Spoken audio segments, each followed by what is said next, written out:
All right, ready for a deep dive into something interesting. Today, we're looking at provocative therapy. Oh, yeah. Which I know is something you've been curious about, Mm-hmm. and it's known for kind of turning traditional therapy on its head, right? Yeah, definitely. Like using humor and a little bit of a push Yeah. to help people get unstuck from those negative thought patterns we can all get into. It's definitely an approach that makes you kind of go, how's that work? Right. But I think that's part of the beauty of it. Okay. Because by using things like humor, exaggeration, even like a touch of reverse psychology, Yeah. it aims to shake things up a bit, Yeah. and help people see things from a totally fresh perspective. It's almost like, I imagine, like holding up a funhouse mirror to your problems. No. Where you still see yourself. Right. But maybe it makes you laugh a little bit. Exactly. Or question what you thought was true. Yeah. So it's not about being mean or anything. No, not at all. It's about using those unexpected tactics to try to get to the root of things. Precisely. So, like, give me an example. Okay. How would this actually look in a therapy session? So let's say you have someone who's struggling with really low self-esteem. Okay.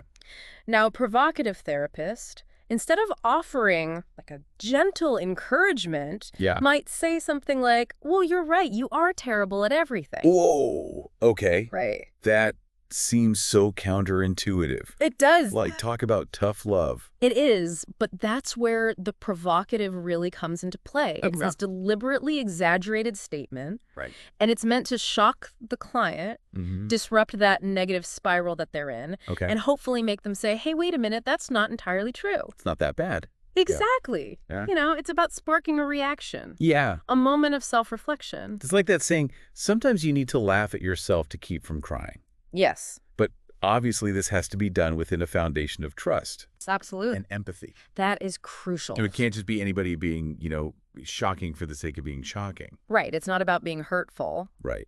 This approach really emphasizes building a strong therapeutic relationship Okay. where both the therapist and the client are working together, even when things get a little uncomfortable. It's like a dance, not a wrestling match. Exactly. I like that. Yeah. So how does this play out in practice? Okay. Because our research mentioned 5 key elements, Right. including things like challenging comfort zones Yes. and emotional activation, which to me, just reading those words, I'm like, ooh, that sounds intense. They can be intense, Yeah. but they're all about creating movement and change. So, Okay. for instance, let's take push the limits. Right. Now, this doesn't mean that the therapist is pushing the client towards something that's harmful Okay. or dangerous, but rather nudging them just beyond their comfort zone, Right. because that's where the growth and new perspectives can happen. It's like that idea of get comfortable with being uncomfortable. Exactly. But you have a therapist there to kind of guide you through it Exactly. and make sure it's productive. Yes, and humor plays a huge role in this Right. because it can diffuse tension, make those challenging moments feel less daunting. Like how a good comedian can address tough topics but still make you laugh. Exactly. Yeah. Think about a therapist who uses self-deprecating humor.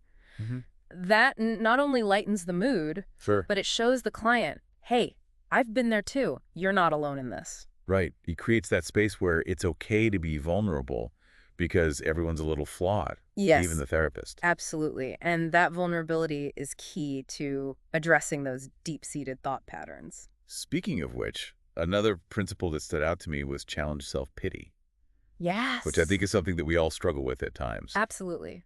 We all have those moments where we kind of wallow for a bit. Yep. But provocative therapy recognizes that dwelling in self-pity can actually be a trap Okay. that keeps us stuck in this cycle of negativity. Mhm. And so the goal is to help clients see that they have the power to break free from that. So it's about empowerment then. Exactly. Shifting from that woe is me to, okay, what can I do about this? Yes, exactly. Like that. And one of the ways that provocative therapists encourage this shift is by highlighting inconsistencies, Okay. which can be really insightful. That seems like it could go wrong, though, if it's not handled carefully. Oh, absolutely. Like if you're just like, you're being a hypocrite. Right. It requires a skilled therapist to navigate this effectively. It's not about accusing, Gotcha. but rather holding up the mirror and saying, hey, I'm noticing a little bit of a disconnect here Yeah. between what you say you want and what you're actually doing. Yeah. Let's maybe explore that a little bit. So, for example, if someone says they want to be more assertive, Right. but then they constantly avoid confrontation. Exactly. The therapist might playfully point out that contradiction, Right. not to shame the client, Of course. but to encourage that self-awareness. Yeah. And maybe uncover some underlying fears or beliefs that might be holding them back. So it's like a gentle nudge towards self-discovery, Yeah. but disguised as this playful challenge. makes sense. I can see how that could be really powerful. It can be. And while provocative therapy goes really in depth with these principles, Okay. our research also led us to Virginie, who offers a different yet equally compelling approach with advanced conversational hypnosis. Yeah, it's really interesting to see how different approaches can achieve kind of similar goals in therapy. Right. And Virginie Imer's work on advanced conversational hypnosis, I don't know if you've heard of it, Yeah. but it definitely caught my eye. It seems like both provocative therapy and this advanced conversational hypnosis, they both kind of encourage clients to confront their issues head on. Right. But they go about it in different ways. Yeah, they take very different approaches. Yeah, and what struck me about Imer's approach was this emphasis on like directness and simplicity. Absolutely. So tell me more about that. How so? So while provocative therapy utilizes humor and a little bit of theatricality, Okay. Imer advocates for a more straightforward, kind of cut-to-the-chase approach. Okay. She believes in asking what she calls the darn question, Correct. which is the one that might make both the client and the therapist a little uncomfortable, Right. but it might be the thing that unlocks the breakthrough. Interesting. It's about getting to that core issue. Yeah, it's like ripping off a Band-Aid. Exactly. It might sting a little bit, but it gets the job done quicker. Exactly. And she kind of pares down that complexity even further. Okay. Because unlike provocative therapy's 39 principles, she focuses on just 10. Oh, wow. So it's really about that simplicity. So it's interesting how both approaches can be effective, Yeah. even though they have these really contrasting styles. But I think it's time to kind of shift gears a little bit and talk about, we've talked a lot about the techniques and the principles, Right. but what about the outcomes? Sure. What are some of the actual benefits that someone might experience from provocative therapy? So one of the biggest ones is the potential for rapid change. Oh, wow. Okay. And that's because provocative therapy kind of bypasses those surface level issues Right. and goes directly into the core beliefs. It can lead to kind of quicker aha moments Right. and even behavioral shifts. So it's kind of like that fast track to personal growth then. In a way, yeah. Okay. And the source material also highlighted that a lot of people found the engaging and often humorous nature of provocative therapy Great. kind of refreshing. Yeah. Especially if they found traditional talk therapy a little bit too, serious or stuffy. It's like, let's work on these deep-seated issues, but let's not take ourselves too seriously while we're doing it. Exactly. Exactly. Okay. It's about finding that balance. Yeah, it's about bringing in that lightness. Yes, but it's important to remember that this approach, while it can be effective, Right. it's not for everyone. Of course, yeah, nothing is. Right. It's not a one-size-fits-all. What are some of the risks or potential downsides that someone should be aware of? I think the biggest risk is the potential for misinterpretation. Okay. If the therapist isn't highly skilled Right. and really attuned to their client's emotional state, Yeah, those provocative techniques can be perceived as offensive or hurtful. of course. And it goes back to the importance of that strong therapeutic relationship Yeah. built on empathy and trust. Yeah, you can't just have some random person, Exactly. throwing out these potentially inflammatory statements. Right. It has to be done with care. Right.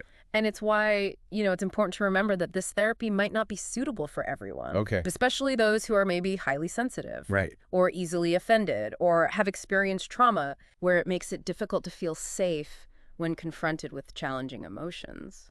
It's a good reminder that therapy is a very personal journey. Absolutely. And it's about finding that approach that really resonates with you Yes. and feels safe and supportive. Exactly. Really is about finding that right fit for you. It is. And, exploring these different approaches, even Yeah. if they're not the perfect fit, Right. can spark some interesting self-reflection. That's true. And this whole deep dive has gotten me thinking. Yeah. Could some of these provocative therapy principles be helpful even outside of like a formal therapy setting? That's a great question. Yeah, It really speaks to how these ideas can be applied in our daily lives. totally. Like take the principle of challenging self-pity. Right. we could all benefit from that, Oh, right? exactly. Like we all fall into those negative thought spirals sometimes. Of course, and recognizing when we're stuck in self-pity and choosing to focus on solutions instead, Right. that's incredibly powerful. It's about being proactive. Exactly. Instead of being like, woe is me. Right. It's like, okay, what can I learn from this? Yes. What's the next step? What can I do? Exactly. I like that a lot. And even highlighting inconsistencies, Okay. which might sound confrontational, Yeah. can be used for personal reflection. So not necessarily calling other people out, but maybe gently calling ourselves out. Exactly. Yeah. Like we all have blind spots. Totally. And sometimes a little self-awareness goes a long way. For sure. Maybe we're not living in alignment with our values. Right. Or maybe our actions don't match our intentions. Right. And just recognizing those things can be a step toward positive change. Yeah, it's like asking yourself, am I walking the walk or am I just talking the talk? Exactly. That's it. Exactly. Love that. And I think, whether it's sparked by provocative therapy or advanced conversational hypnosis, Right. or even just our own introspection, that kind of self-reflection is what leads to growth and a deeper understanding of ourselves. So as we kind of wrap up our deep dive into provocative therapy, Yeah.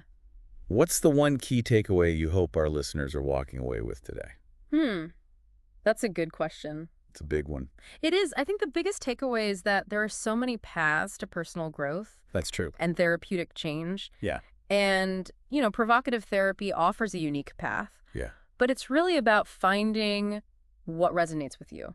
Okay. What feels both challenging and supportive. Right. And who knows, maybe you'll find some of these principles helpful in just everyday life. Absolutely. Even if you're not in therapy. Exactly. It's about being open to new perspectives. Totally. Even if they seem a little unconventional at first. I love that. And, if this deep dive has kind of piqued your interest in maybe exploring some different therapeutic approaches, Yeah. I highly recommend checking out Virginie Imer's work Yes. on advanced conversational hypnosis. It's fascinating stuff.